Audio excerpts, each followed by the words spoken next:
see Elvis in person? Jim? Yeah? My dad You're in Oklahoma City. In Oklahoma City?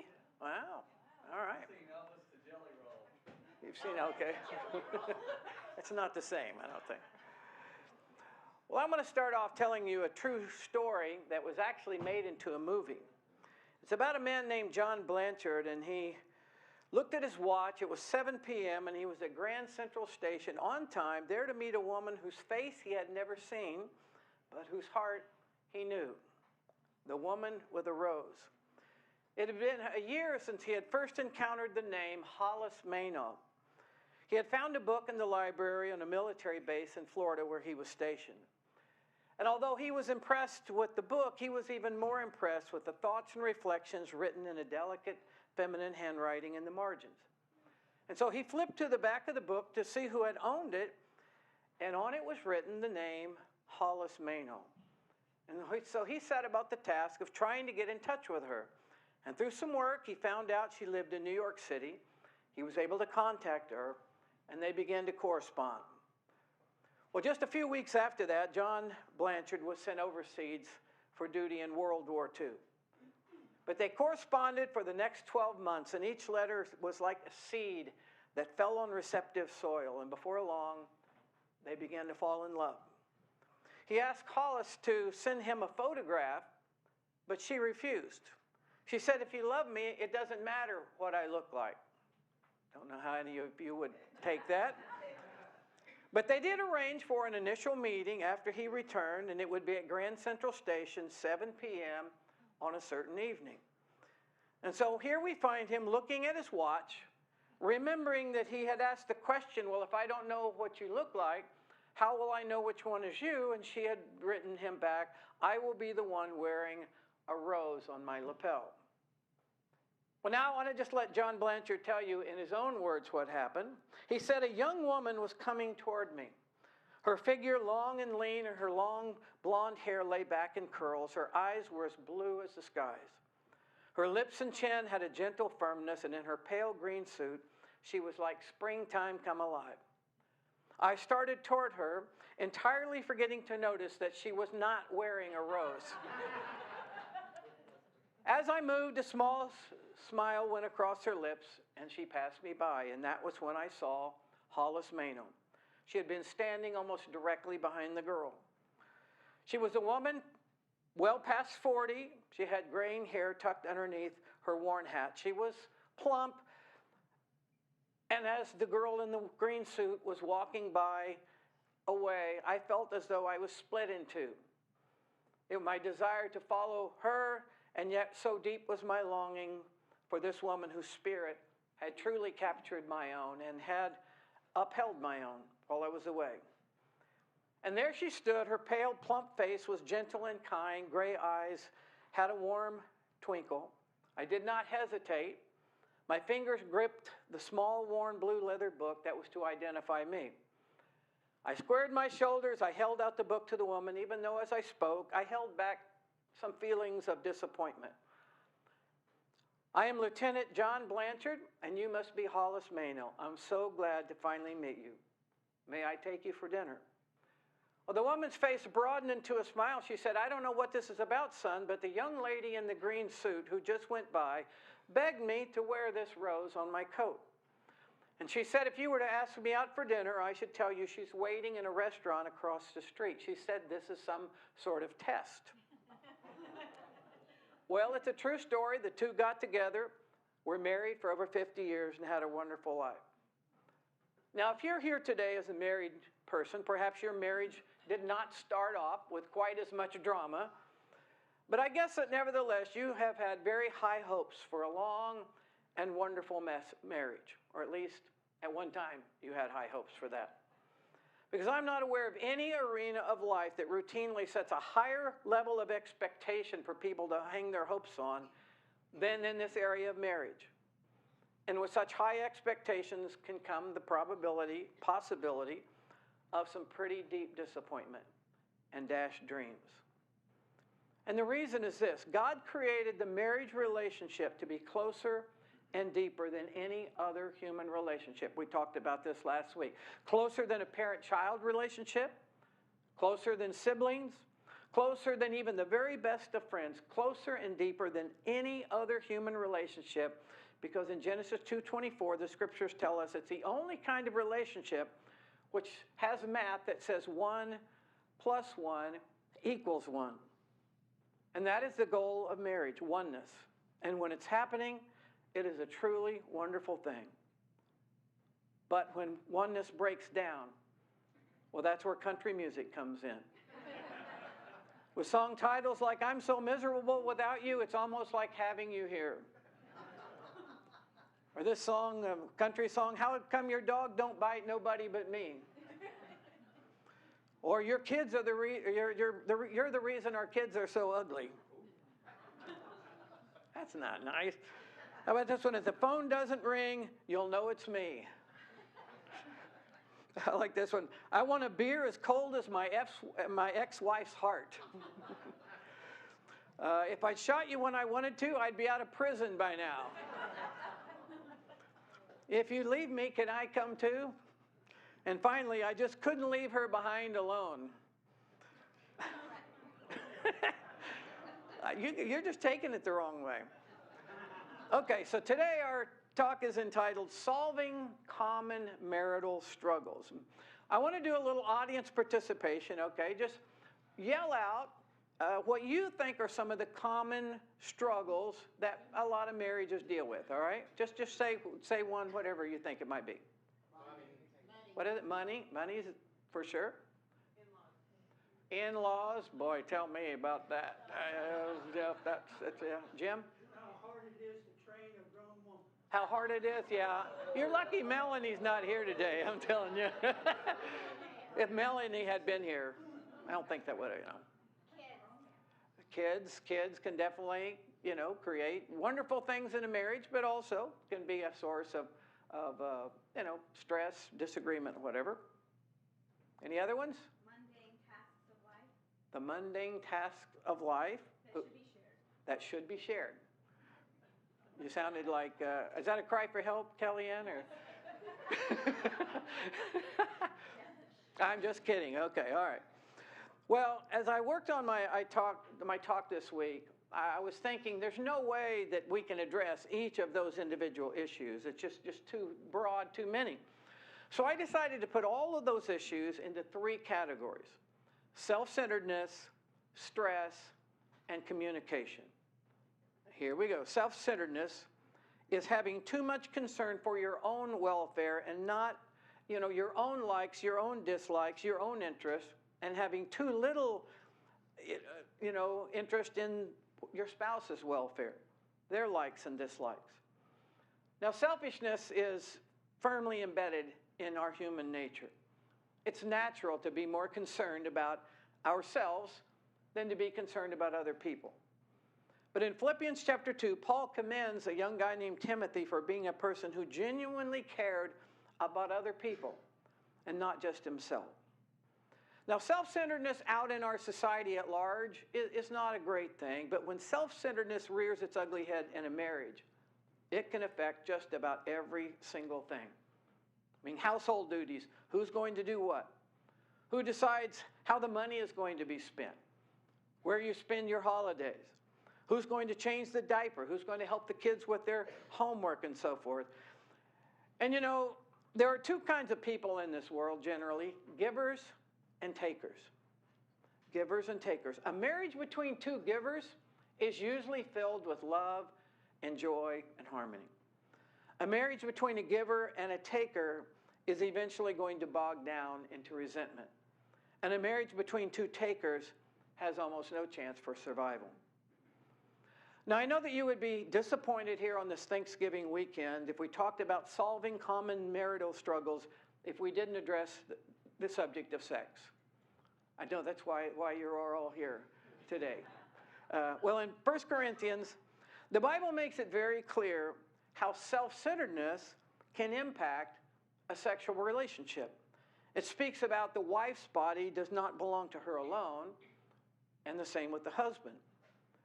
Now, God's design and desire is that married couples pursue regularly a mutually satisfying sexual relationship. And I say mutually satisfying to distinguish it from what might be called selfish sex.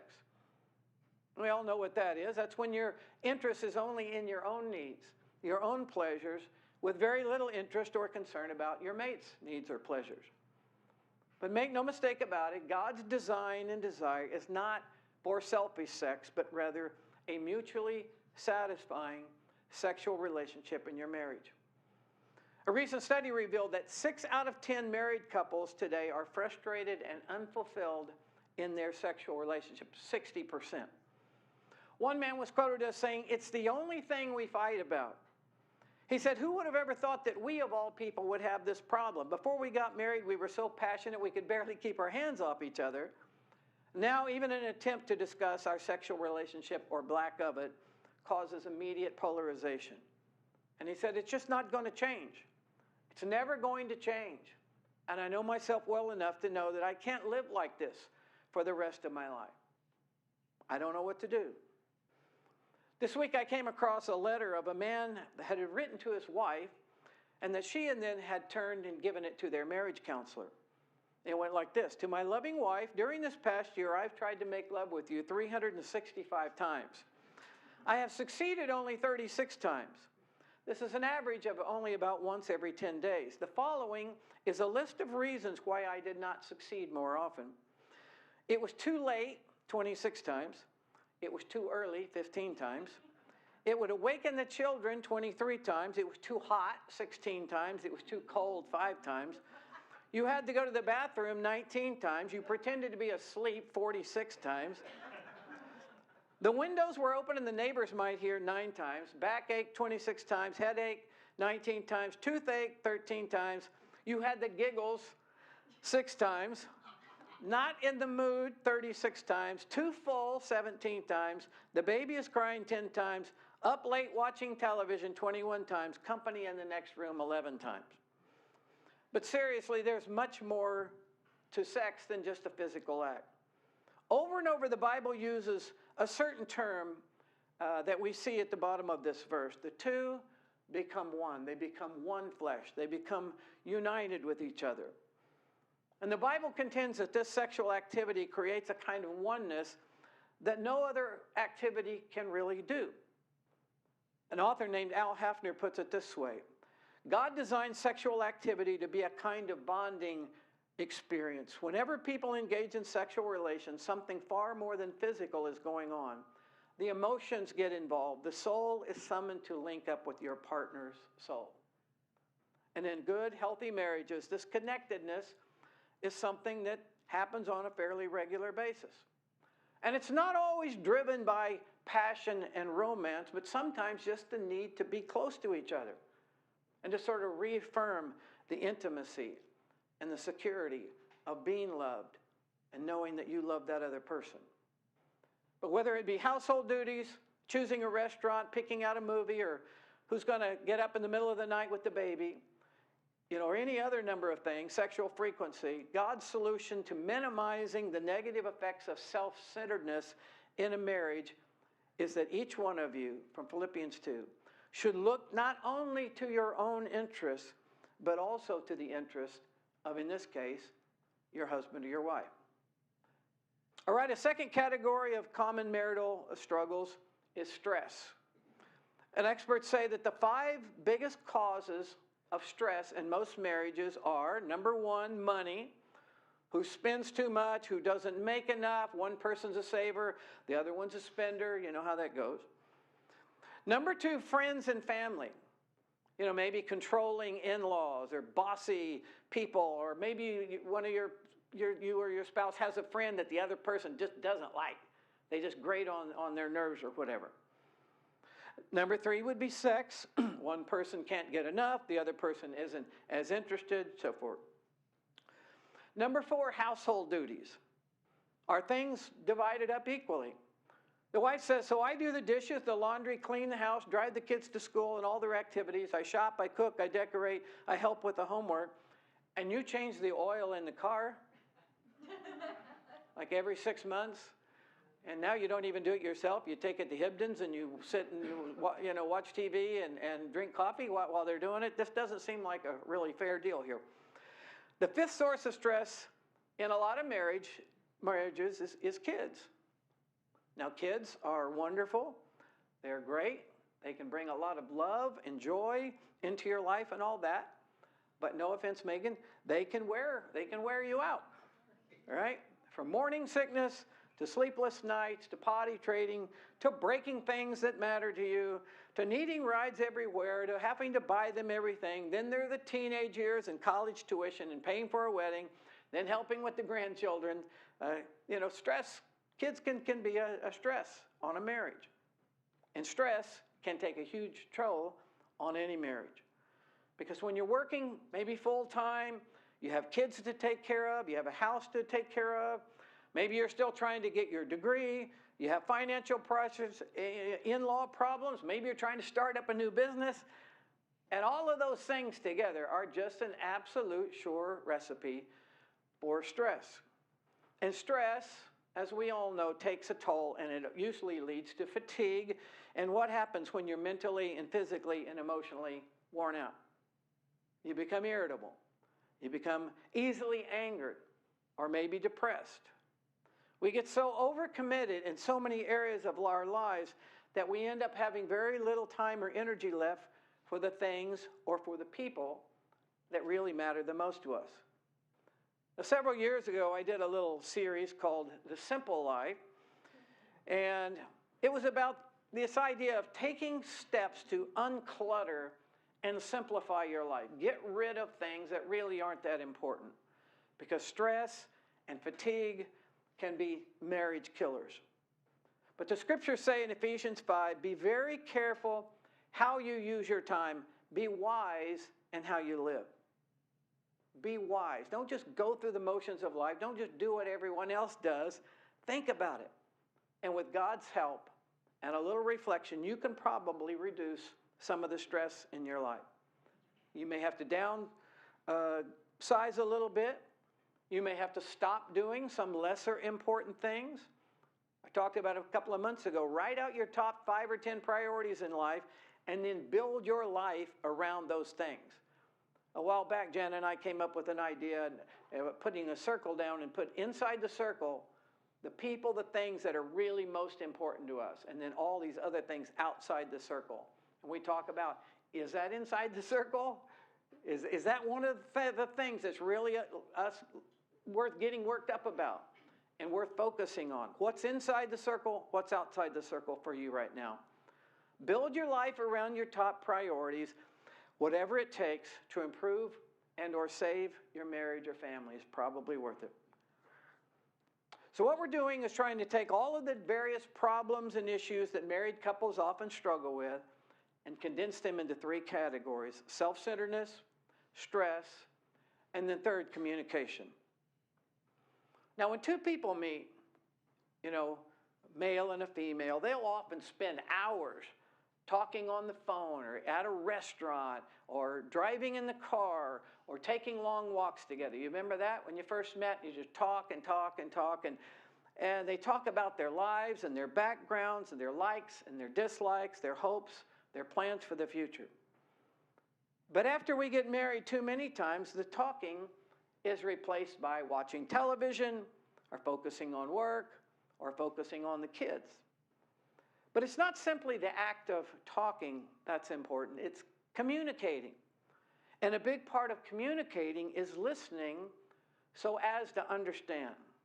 Listening so as to be able to see things through the eyes of your spouse. A lot of you probably have seen this book, The 7 Habits of Highly Effective People, where Stephen Covey says that one of the key habits to develop is to seek first to understand and then to be understood. And this goes back to self-centeredness. When we seek first to understand our spouse's point of view, their feelings, their needs, then we're acting selflessly, right? Not selfishly. So try this next time you or your husband or you and your wife are having a problem or a disagreement or there's some friction between you. Say to them, help me understand.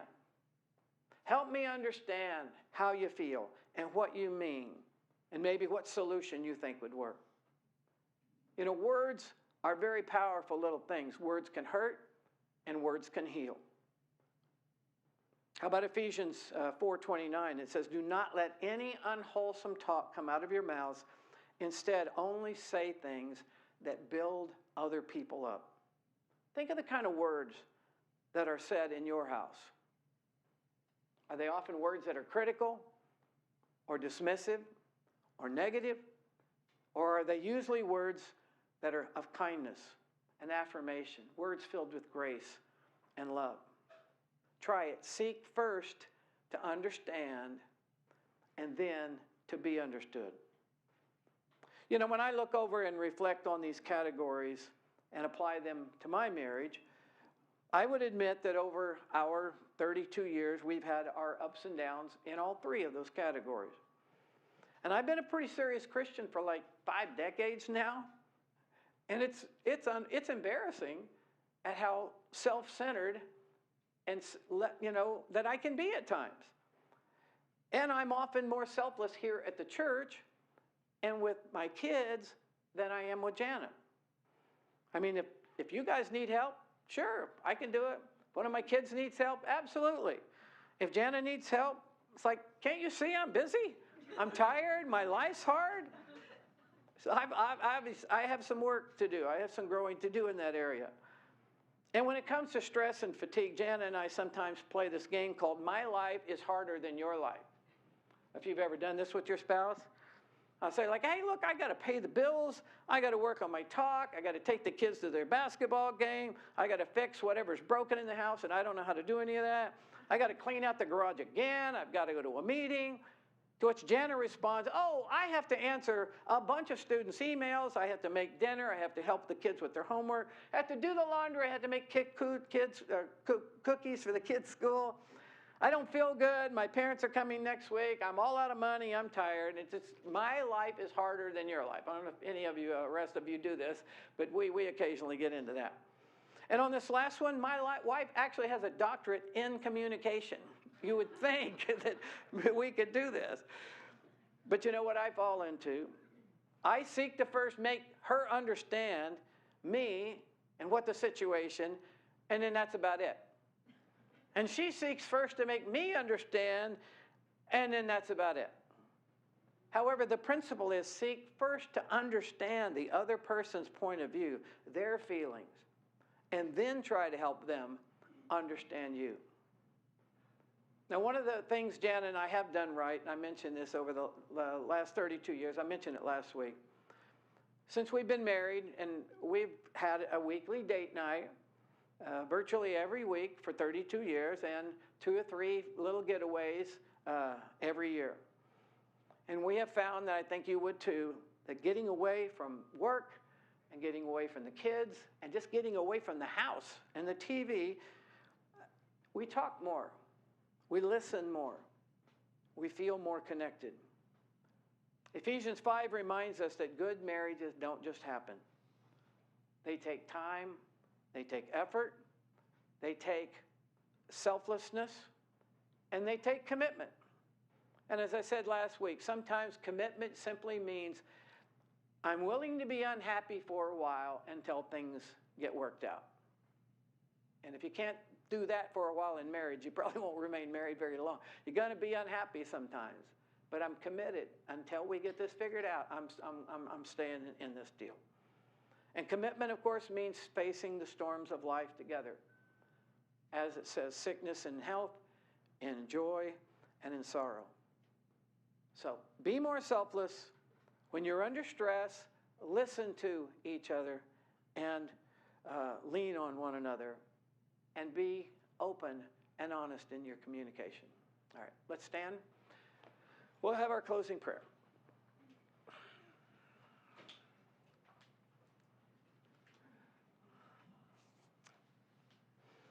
Lord, I know there are just a wide variety of marriage experiences here in this room today. There's a few people here who've lost their spouse, a spouse they loved. There's quite a few people here probably have been through a divorce at some time.